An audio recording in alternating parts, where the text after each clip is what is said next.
Sahur nggak nih tadi pagi nih? Muka ngantuk ya guys ya. Kayaknya kelas kita kawalan ya. Masih ngantuk banget ya. Oke, jadi supaya semangat, jadi silakan untuk duduk gitu ya, jangan baring dan lain sebagainya. Karena akan mengundang ngantuk gitu ya. Kalau baring dan lain sebagainya. Jadi duduk aja gitu ya. Dan hari ini kita akan membahas tentang peranan teknologi informasi ya dalam bidang dalam layanan keasuhan keperawatan gitu ya, layanan asuhan keperawatan. Jadi silakan untuk kelompok 3 dimulai dari sekarang untuk materinya gitu ya. Nanti silakan untuk kelompok lain silakan mengambil andil dari segi bertanya gitu ya. Jadi apa yang lolos dibahas dari kelompok 3 silakan ditanya gitu ya. Untuk rekan-rekan, saya rasa rekan-rekan sudah mencari gitu ya materi-materinya dan saya harap ini bisa melengkapi dari kelompok 3 gitu ya. Oke, kelompok 3 sudah siap?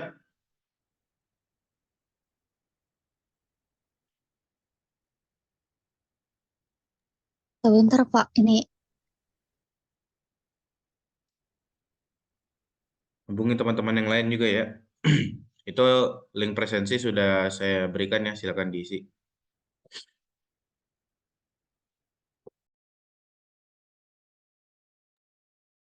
Ya, silakan dimulai ya.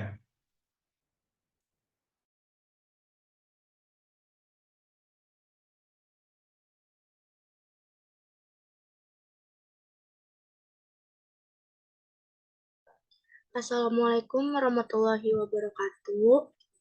Selamat pagi Pak Hari, selamat pagi teman-teman. Saya Nadira Zahra, perwakilan kelompok 3 yang akan membuka presentasi pada pagi hari ini yang bertema peran dan dampak teknologi informasi bagi layanan pemberian asuhan keperawatan.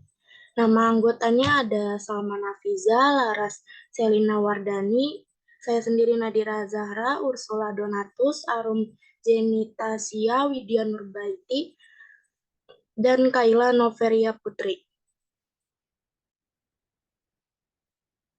Untuk pembahasannya ada definisi teknologi informasi keperawatan, perkembangan teknologi keperawatan, proses pelaksanaan sistem informasi keperawatan, peran teknologi informasi bagi layanan asuhan keperawatan, contoh aplikasinya, manfaat, dan juga dampak teknologi informasi bagi layanan asuhan keperawatan.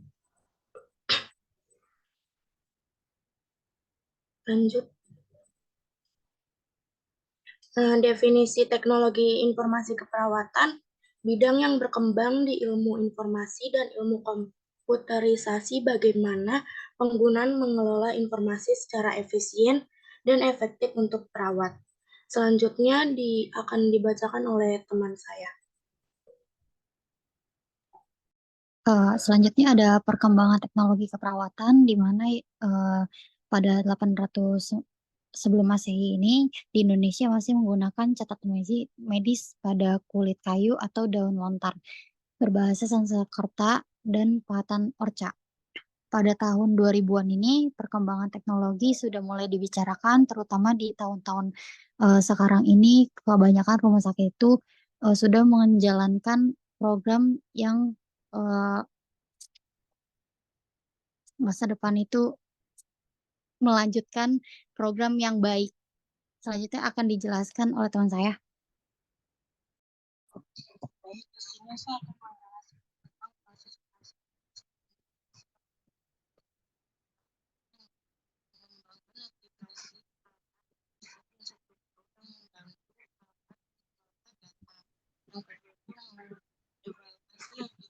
Enggak kedengaran. Alat, proses, dan struktur untuk membentuk efektivitas mereka untuk keperawatan. Lalu yang ketiga, adaptasi teknologi informasi yang ada. Yang keempat, mengelola sistem implementasi dan evaluasi. Lalu yang kelima, bekerja sama dengan informatika kesehatan profesional lainnya dalam mengembangkan solusi informasi sebelumnya, diidentifikasi kebutuhan untuk perawat dan klien. Yang selanjutnya akan dilanjutkan oleh teman saya.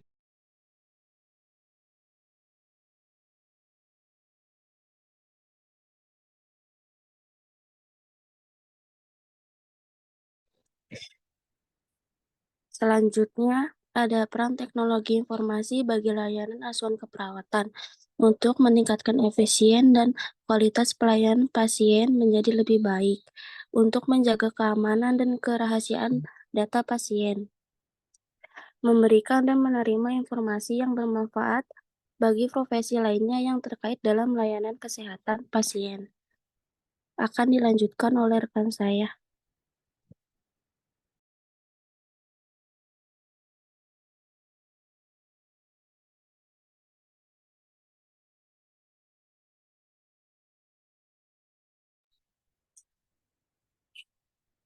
Contoh aplikasi teknologi informasi layanan keperawatan.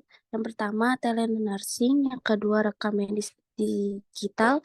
Yang ketiga, edukasi kesehatan berbasis IT. Yang keempat, teknologi informasi kesehatan. Yang kelima, tricorder medis. Yang keenam, pengurutan genomen.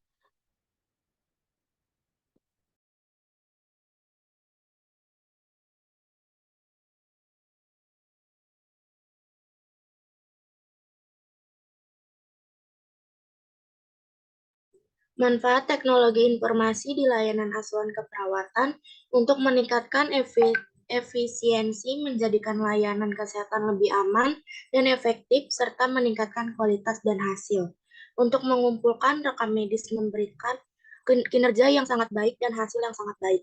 Penerapan pelaporan ilmiah elektronik berhubungan positif dengan efisiensi dan hasil yang memuaskan. Dan perawat melaporkan bahwa tidak ada kekurangan dalam entry data untuk pasien yang mengunjung rumah sakit.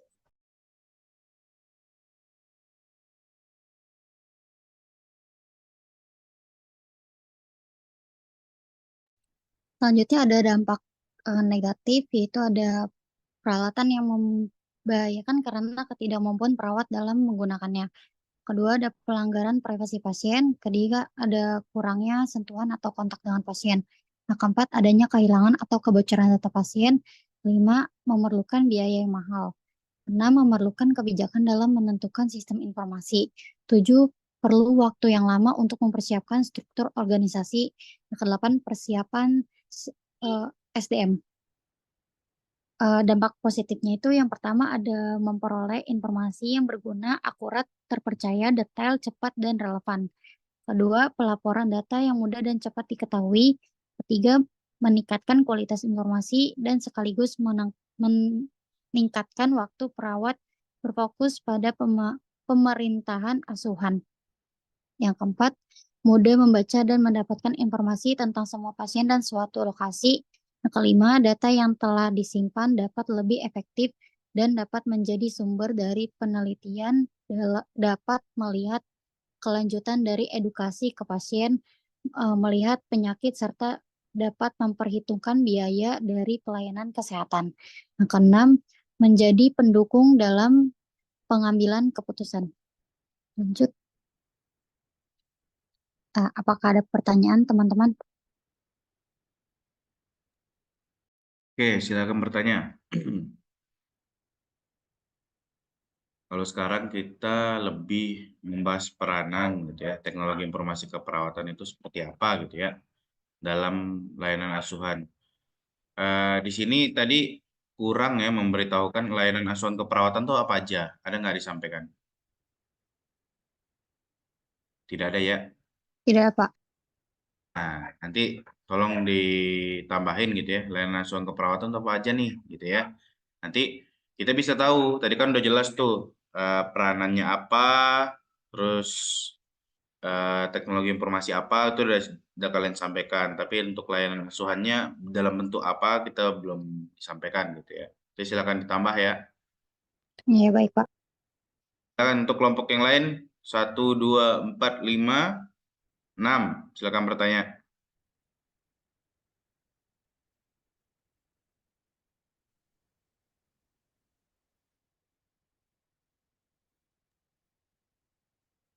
Nggak ada suaranya Nabila.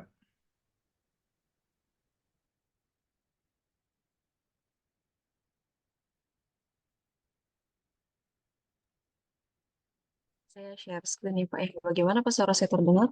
Ya, boleh, silakan. Baik. Sebelumnya terima kasih untuk kelompok 3 atas pemaparannya. Perkenalkan saya Nabila Anggini, perwakilan dari kelompok 5. Izin bertanya terkait materi yang sudah disampaikan. Oke, berdasarkan data yang saya dapatkan dari Kemenkes ya, dari buku cetak birunya berjudul Digital Transformation Strategy 2.0. Nah, di sini menjelaskan bahwa 2024 di sini menjelaskan bahwa terdapat data 80% rumah sakit belum tersentuh teknologi informasi digital gitu ya. Lalu bagaimana peranan dari manajemen rumah sakit atau mungkin organisasi profesi keperawatan dalam menangani kasus bila ditemukan di lapangan, perawat ini masih belum mahir mengoperasikan teknologi informasi yang berbasis keperawatan. Apa bisa dipahami kelompok? Bisa, terima kasih. Oke, terima kasih. Oke, kelompok 5 sudah, kelompok yang lain. Mau ditampung apa mau dijawab langsung? Kelompok 3. Ditampung dulu aja kali ya, Pak. Oke. Ya, kelompok yang lain. Kelompok 1. Silakan Perkenalkan, bertanya. nama saya Nurinda Priani dari perwakilan kelompok 1. Sebelumnya terima kasih kepada kelompok 3 yang sudah memaparkan materinya. Sini saya izin bertanya, bagaimana teknologi informasi telah meningkatkan efisiensi dalam pencatatan dan dokumentasi rekam medis pasien? Apakah sudah cukup jelas? Kelompok 3.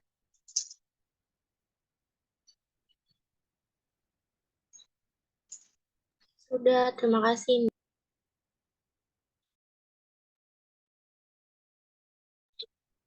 Oke, kelompok 1 sudah, sekarang kelompok 2. Silakan.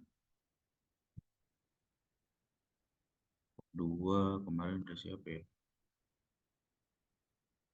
Nah, Jawa ya. Iya, Bapak.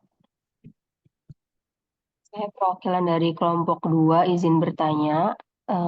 Saat pemaparan kelompok menampilkan perkembangan dari tahun 800-an dan 2000-an dalam perkembangan eh, teknologi keperawatan. Pertanyaannya, apa saja kendala dalam perkembangan teknologi keperawatan dari masa ke masa? Terima kasih.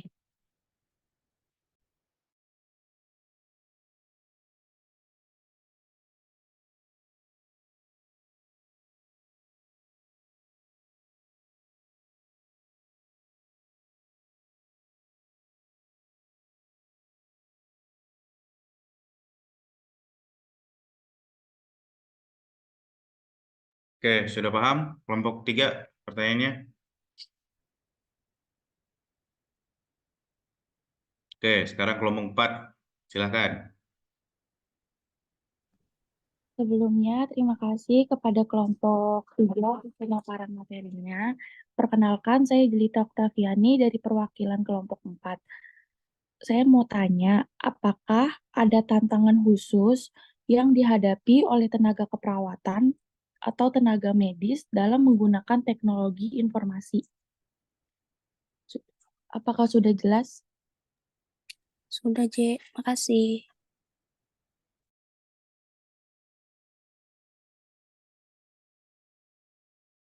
Oke, kelompok 5 silakan.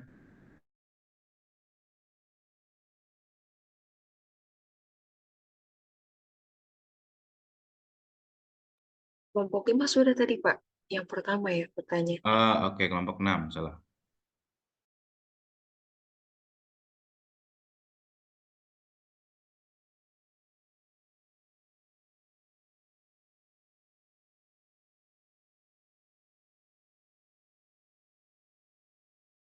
Silakan kelompok 6 bertanya.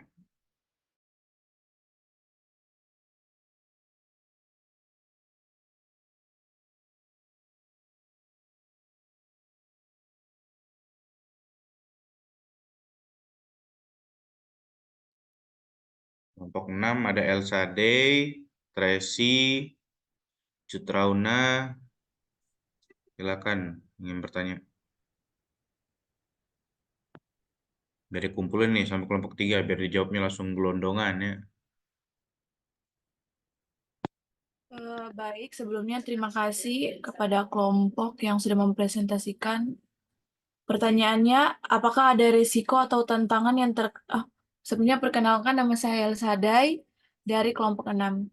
Pertanyaannya yaitu, apakah ada risiko atau tantangan yang terkait dengan penggunaan teknologi informasi dalam asuhan keperawatan dan bagaimana cara mengatasinya? Mantap sekali. Oke, saya rasa sudah lengkap ya. Kelompok 3 ya, silakan dijawab.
Oke, sambil menunggu kelompok 3. Jadi hari ini itu hampir sama dengan pertemuan sebelumnya, peran dan dampak teknologi informasi dalam layanan asuhan.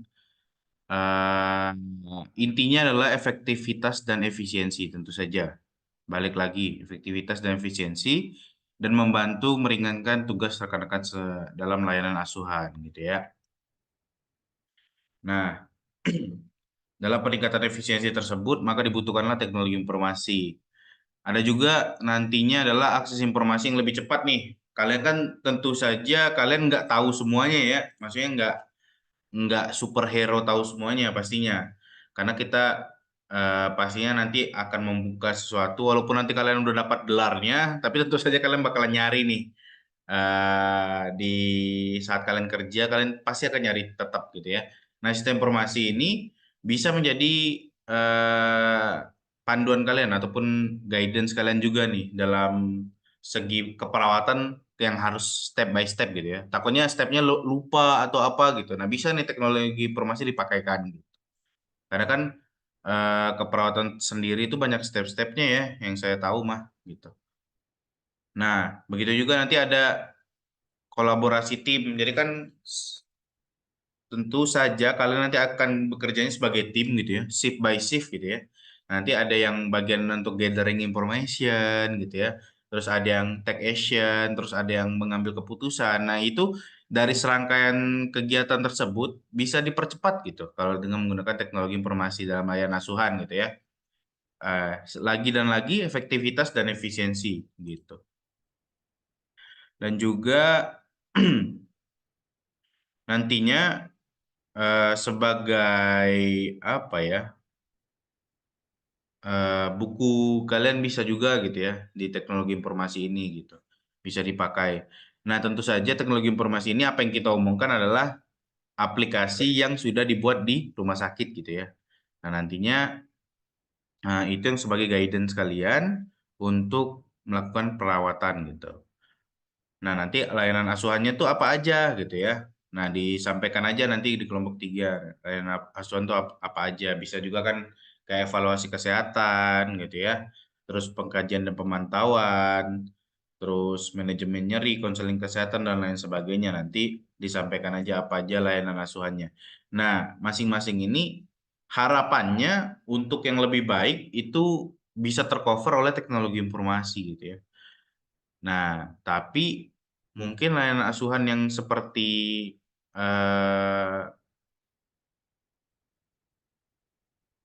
mungkin belum semuanya tercover sekarang, karena tadi ada beberapa pertanyaan yang kayak apa sih kendalanya, terus gimana eh, peranan teknologi informasi dari masa ke masa gitu ya. Silakan untuk dijawab nanti kelompok 3 gitu ya. Jadi kita diskusikan bareng gitu. Mungkin itu aja, kita hari ini akan membahas lebih terkait dengan hal tersebut. Oke, udah siap kelompok 3?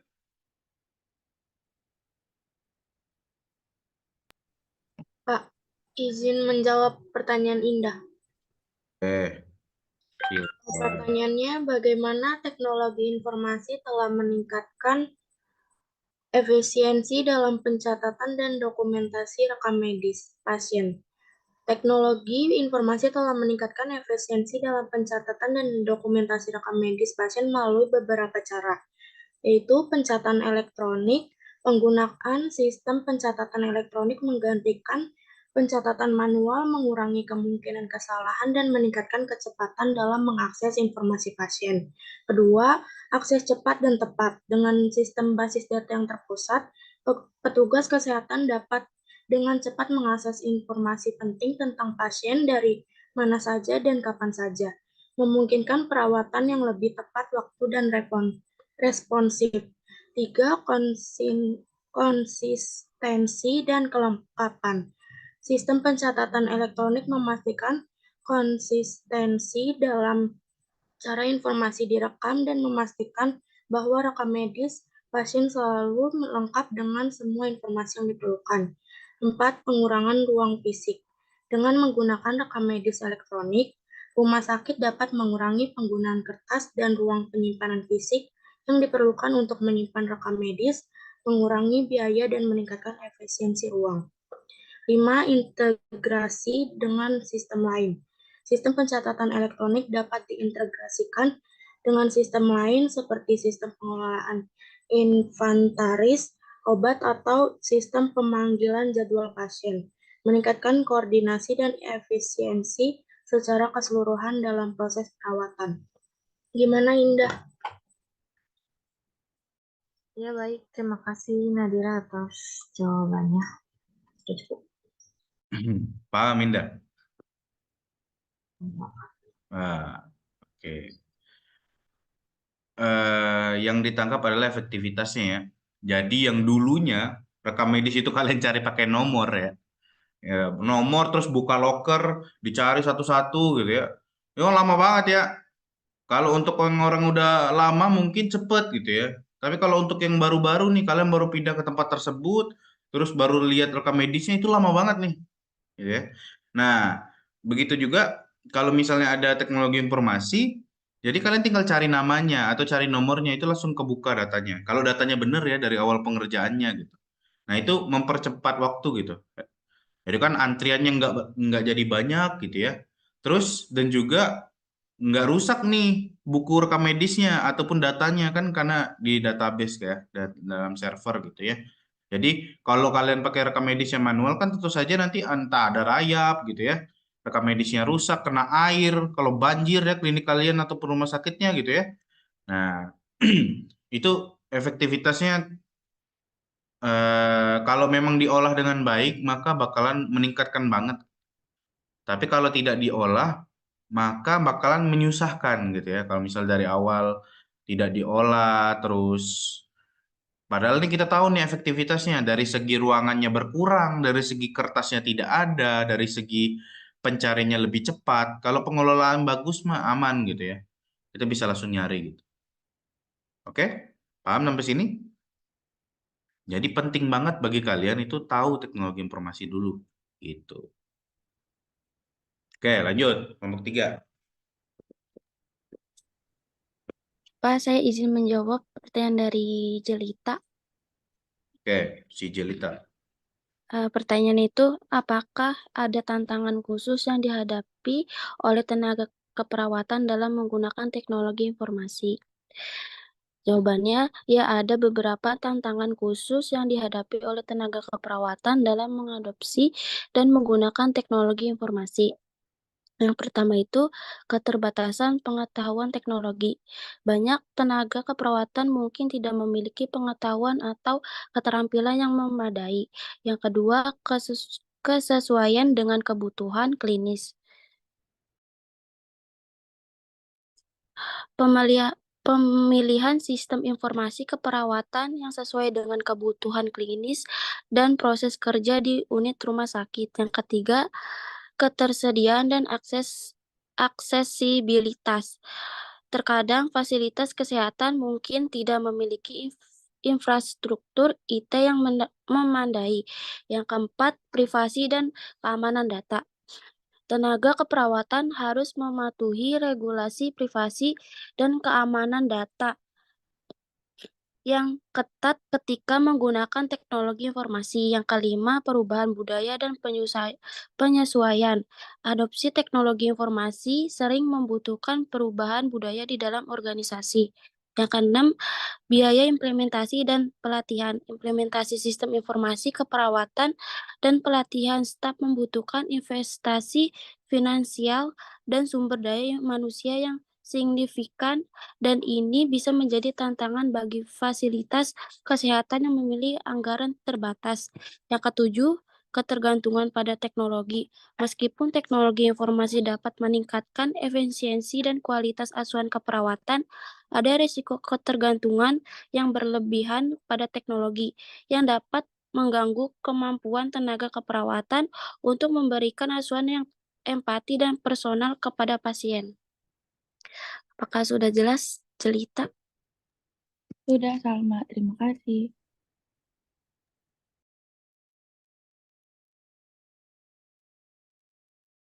Oke, untuk keluhan paling utama ya, untuk gimana sih penerapan teknologi informasi, tentu saja dari segi ini pencarian kebutuhan, pengumpulan kebutuhan gitu ya. Jadi banyak aplikasi itu tidak tahu nih arahnya mau kemana. Terus sasarannya apa, itu banyak sekali sekarang. Nah itu yang harus sebenarnya yang harus bisa disatuin peran dan kegunaannya itu harusnya bisa disatuin gitu ya. Tapi di nyatanya di lapangan tuh dibuat satu-satu gitu ya. Supaya itulah pencairan proyek dan lain sebagainya ya untuk rumah sakit. Padahal itu bisa tuh aplikasi itu satu-satu gitu ya. Ataupun disatukan untuk seluruh progresnya. Kita bikin super apps yang gede, fiturnya banyak gitu bisa. Daripada buat satu-satu, tapi ya gitu ya. Jadi makin banyak dan bingung nih mau pakai yang mana aja. Kan kalian nih tiba-tiba nih perawat baru pasti disodorkan nanti ini aplikasi ini, aplikasi ini, aplikasi ini. Nah, kalau terpusat di satu aplikasi kan enak ya. Kalian nyarinya di situ, semuanya di situ gitu ya. Nah, kalau tidak terpusat, nah itu yang agak susah gitu ya nyarinya. Kalau misalnya nyari pengelolaan obat, aplikasinya beda. Nyari pengelolaan rumah sakit, aplikasinya beda. Nah, itu yang harus sedang digalakkan pemerintah sekarang, yaitu eh, satu aplikasi aja gitu ya. Tapi semuanya ada di situ gitu. Nah, tentu saja kendala lainnya itu penerapannya lumayan mahal ya. Untuk satu servernya harganya berapa gitu ya. Tapi setimpal gitu rekan-rekan. Jadi setimpalnya adalah tidak perlu ruangan yang gede untuk menyimpan database-database rekam medis tadi ya. Kan kalau sekarang kan gede-gede gitu ya, ruangannya gede-gede, satu ruangan gede. Enggak, sekarang mah udah dalam bentuk satu PC aja gitu ya, satu server aja gitu. Nah, itu sebenarnya ada timbal baliknya gitu ya. Dibanding kita harus mencari satu-satu gitu kan, kita bisa search aja di aplikasinya begitu. Dan juga yang paling gede itu kendalanya itu adalah malas berubah. Malas berubah ya. Jadi perawat-perawat ini yang sudah lama itu males tuh mengaplikasikannya. Nah, nanti kalian yang baru-baru, nah kalian yang disuruh itu. Jadi kalian yang harus eh, berperan aktif gitu ya untuk selalu mengajarkan mereka gitu, untuk selalu mengubah budayanya gitu. Itu aja sih yang 3 kendala yang paling gede gitu saya rasa. Oke, bisa dilanjut kelompok 3. Pak, saya izin menjawab pertanyaan Zahwa. Oke. Apa saja kendala dalam perkembangan teknologi keperawatan dari masa ke masa yang sudah disebutkan? Ada beberapa kendala dalam perkembangan teknologi keperawatan dari masa ke masa. Yang pertama, keterbatasan sumber daya. Salah satunya kendala utama dalam perkembangan teknologi keperawatan adalah keterbatasan sumber daya, baik itu sumber daya manusia, finansial, maupun infrastruktur. Lalu yang kedua itu resistensi terhadap perubahan. Resistensi terhadap perubahan juga menjadi kendala. Lalu yang ketiga itu masalah keamanan dan privasi. Dengan peningkatan penggunaan teknologi digital, masalah keamanan dan privasi data pasien menjadi semakin penting. Lalu yang keempat, kurangnya kebijakan dan regulasi yang jelas.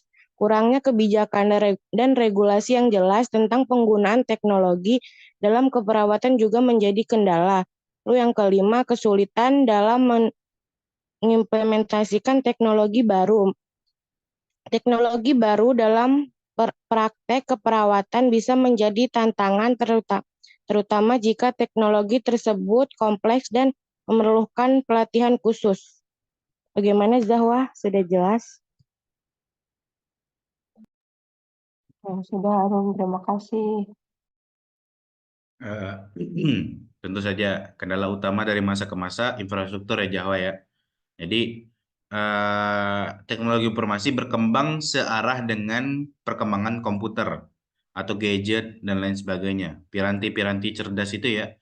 Jadi dari awal kendala kita yaitu infrastruktur. Kalau untuk dari masa ke masa ya. Jadi makin ke sini makin baik infrastrukturnya yang dulunya hanya bisa lokal atau offline diaksesnya, tapi sekarang bisa diakses di mana aja gitu ya dengan kecepatan internet gitu ya.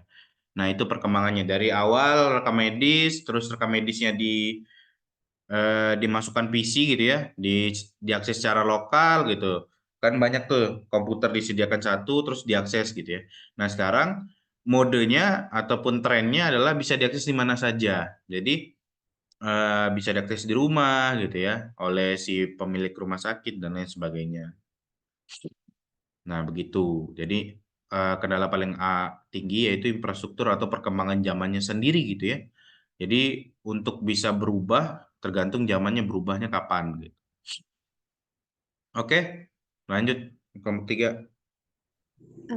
Saya akan menjawab pertanyaan dari Elsa Dai.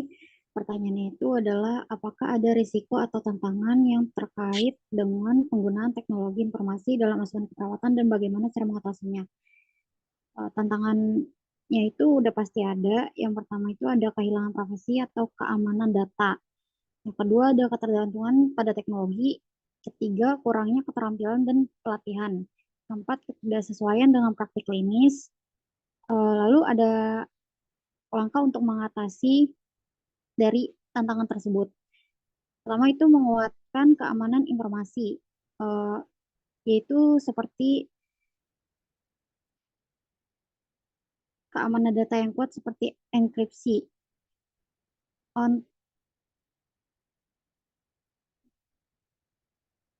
dan audit rutin dapat membantu melindungi privasi dan keamanan informasi pasien. Yang kedua, pelatihan dan pendidikan. 3, pengembangan sistem yang sesuai, lalu ada mengadopsi kebijakan dan prosedur yang jelas. Itu mengatur kebijakan dan prosedur yang jelas terkait dengan penggunaan teknologi informasi dalam asuhan keperawatan. Ini membantu untuk mengurangi resiko dan meningkatkan efektivitas penanggulangan teknologi tersebut. Oh, sudah jelas, Alsarai. Iya, makasih Kayla. Oke. Sudah semua?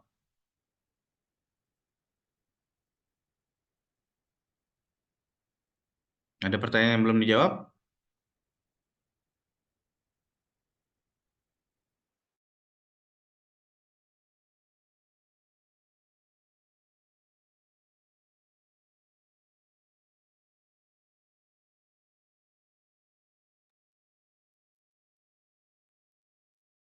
Sudah semua kelompok 3?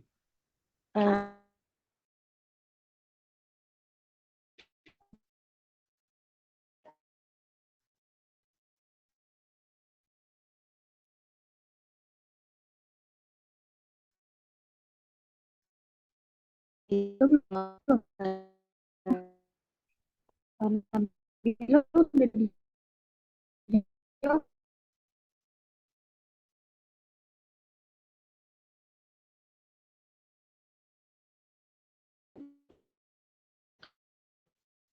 Putus, Ursula.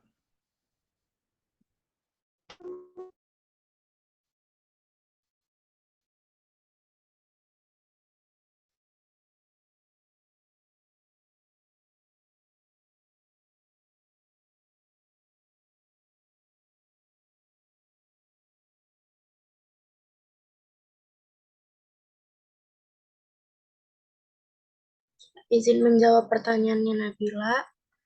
Eh,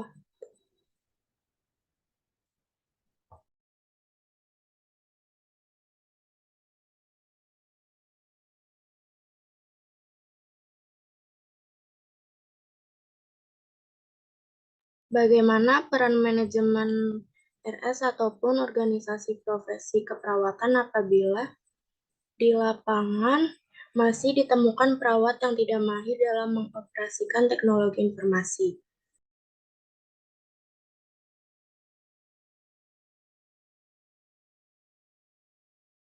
Jawabannya, peran manajemen rumah sakit atau organisasi profesi keperawatan dalam situasi tersebut adalah pelatihan dan pendidikan.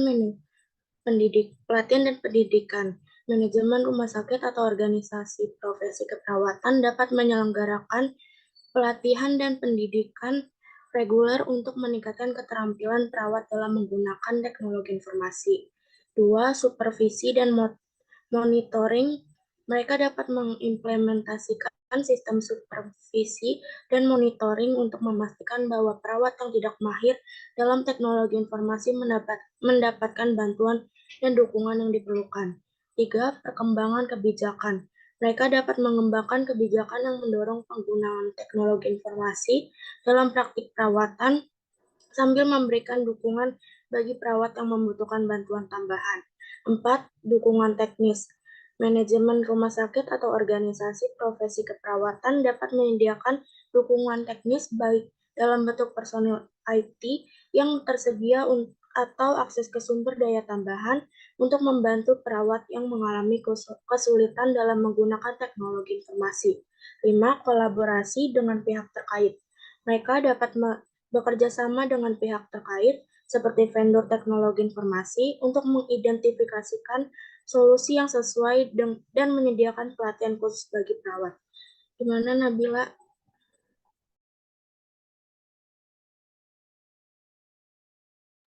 Oke, baik, sudah sangat jelas dan terima kasih.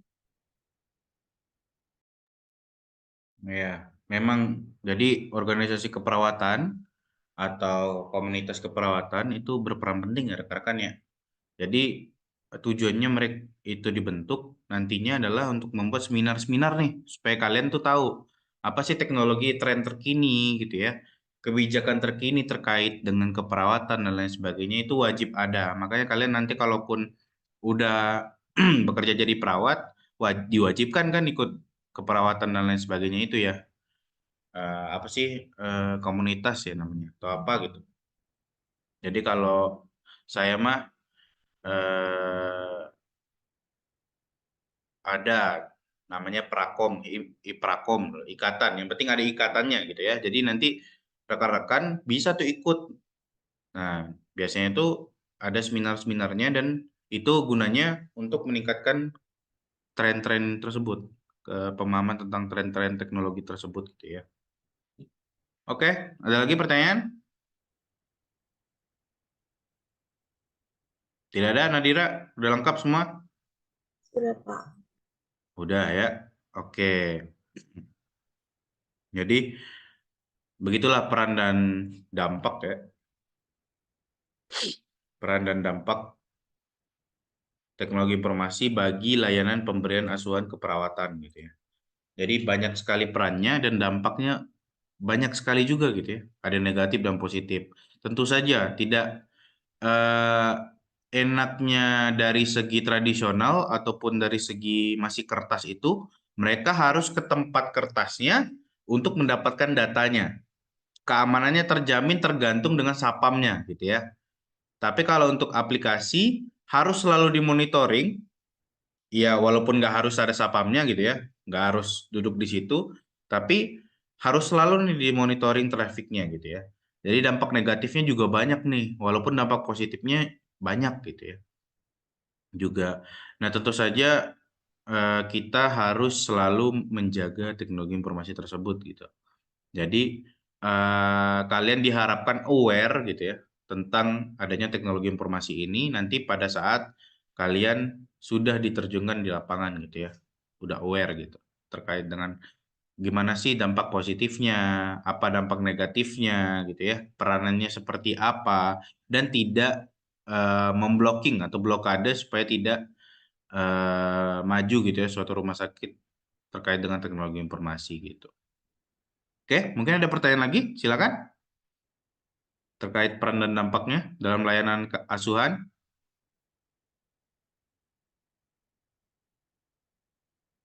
Tidak ada? Tidak ada, Pak. Saya lapar, Pak. Masih awal rekan-rekan ya, masih pagi nih. Susah ya lah kalau lapar pagi-pagi. Jadi haus, Pak, ngomong mulu. Ya, gimana ya namanya juga puasa ya. Ya rekan-rekan, jika tidak ada pertanyaan, silakan untuk diisi ya presensi ada di kolom chat tersebut. Silakan diisi terlebih dahulu. Sambil menunggu, mungkin ada pertanyaan nih. Saya masih positive thinking nih kalian ingin bertanya nih. Silakan diisi dulu formnya. Oh, maaf, mau bertanya tentang penugasan video itu. Nah, teman-teman saya itu belum memahami tugas video yang Bapak berikan, Pak. Nah, itu penugasannya tuh seperti apa ya, Pak? Maksudnya dalam videonya itu. Sebenarnya videonya itu adalah gimana sih kalian menyampaikan PPT-nya dengan baik gitu ya, secara interaktif gitu. Jadi nggak hanya baca PPT dong gitu ya, sama aja di kelas gitu. Tapi gimana sih kalian membuat itu sebagai konten yang menarik gitu. Membuat PPT kalian itu sebagai konten yang menarik, nantinya itu akan disampaikan ke Kaprodi gitu. Jadi ada produk kalian. Jadi saya diwajibkan untuk membuat kalian harus ada produk gitu. Nah, produknya adalah tidak cukup untuk PPT, jadi harus ada kalian membuat video gitu. Jadi videonya saya bebaskan nih, bebaskan banget konsepnya seperti apa, kalian inginnya seperti apa, saya bebaskan. Jadi tidak ada batasan dari saya, ya paling batasannya harus landscape ya, jangan potret ya, landscape, karena kan mau diupload di YouTube ya, gitu. Diupload di YouTube, ya ketentuannya apa ya, paling 3-5 menit lah kalian jelasin gitu ya. Yang penting mah menggugurkan tugas ya. Jadi, tapi ingat konsepnya baik gitu ya. 3-5 menit saya rasa cukup untuk menjelaskan materi kalian gitu. Jadi, kalian kan ada beberapa orang nih. Nah, bagilah gitu ya. Ada yang menjelaskan secara ini gitu ya.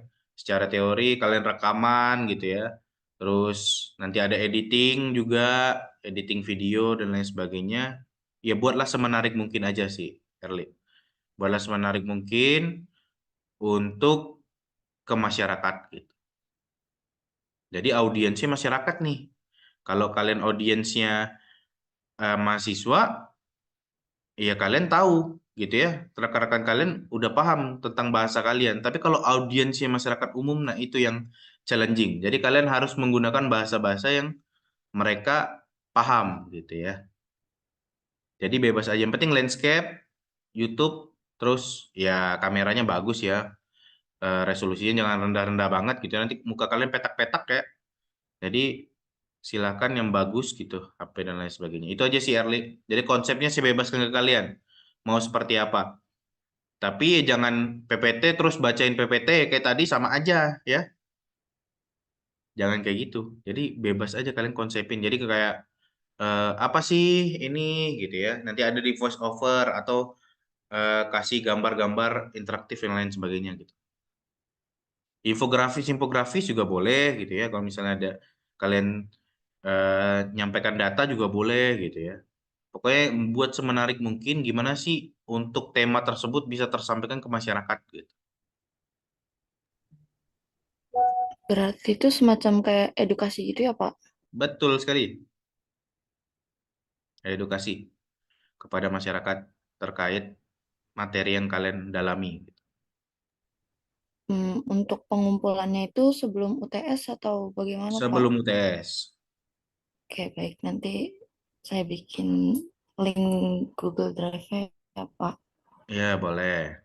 Jadi sebelum UTS kelompok 1 sampai 6 di situ udah ada materinya juga ya. Jadi dibuat dari sekarang boleh nih. Jadi kan saya udah ngasih nih guideline tema kalian nih. Nah, kalian tinggal bikin videonya gitu ya. Yang udah maju mah enak ya, yang belum maju nih. Ya. Jadi yang udah maju mah enak tinggal bikin video gitu. Nah, nanti paling ya adalah tambahan-tambahan dikit untuk yang kelompok yang mendekati UTS ya. Jadi mungkin ada tambahan waktu dan lain sebagainya gitu. Tapi ya silahkan untuk segera dikerjakan juga nih untuk kelompok 6 dan 5. Mulai aja dari sekarang gitu ya. Jadi jangan nunggu pas kalian maju gitu. Nanti tinggal ditambah-tambahin. Kalau misalnya ada tambahan-tambahan pas hari H. Saya rasa hari H nggak terlalu banyak tambahan. Paling 6 pertanyaan tadi ya. Itu pun pertanyaan saya lihat hampir-hampir sama semua. Nanya peran, nanya dampak lagi, nanya hanya menggugurkan pertanyaan aja. Jadi itulah, nanti enggak banyak kok pas hari H harusnya. Jadi silakan dibuat dari sekarang aja juga. Oke, Erli bisa dipahami? Bisa, Pak. Terima kasih, Pak. Oke. Oke, sudah semua? Nah, cek dulu. Oh, udah lengkap guys. Wah, udah 43. Di sini cuma 36 ya. Kalian share kemana itu Google Form? Jangan di-share ya. Jadi hanya untuk di sini ya. Jangan di-share di grup-grup. Jadi kasihan kalian yang duduk di sini, mereka yang nggak datang ya, tapi ikut absen juga gitu. Jadi silahkan kalian yang di sini aja. Gitu. Oke, sebelum mengakhiri, mari kita screenshot dulu ya. Tadi malam lupaan screenshot guys. Udah pada pengen nyari takjil ya, lupaan screenshot. Jadi screenshot sekarang. Oke, silakan on cam ya. Dan silakan post yang cakep-cakep. Karena ini sebagai bukti saya kerja ya. 1, 2, 3.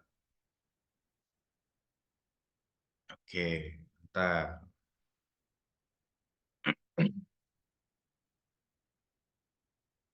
Oke, sekali lagi. 1, 2, 3. Oke. Oke, mungkin sekian dari saya untuk perkuliahan hari ini. Sebelum mengakhiri, mari kita berdoa menurut agama dan kepercayaan masing-masing. Berdoa dimulai.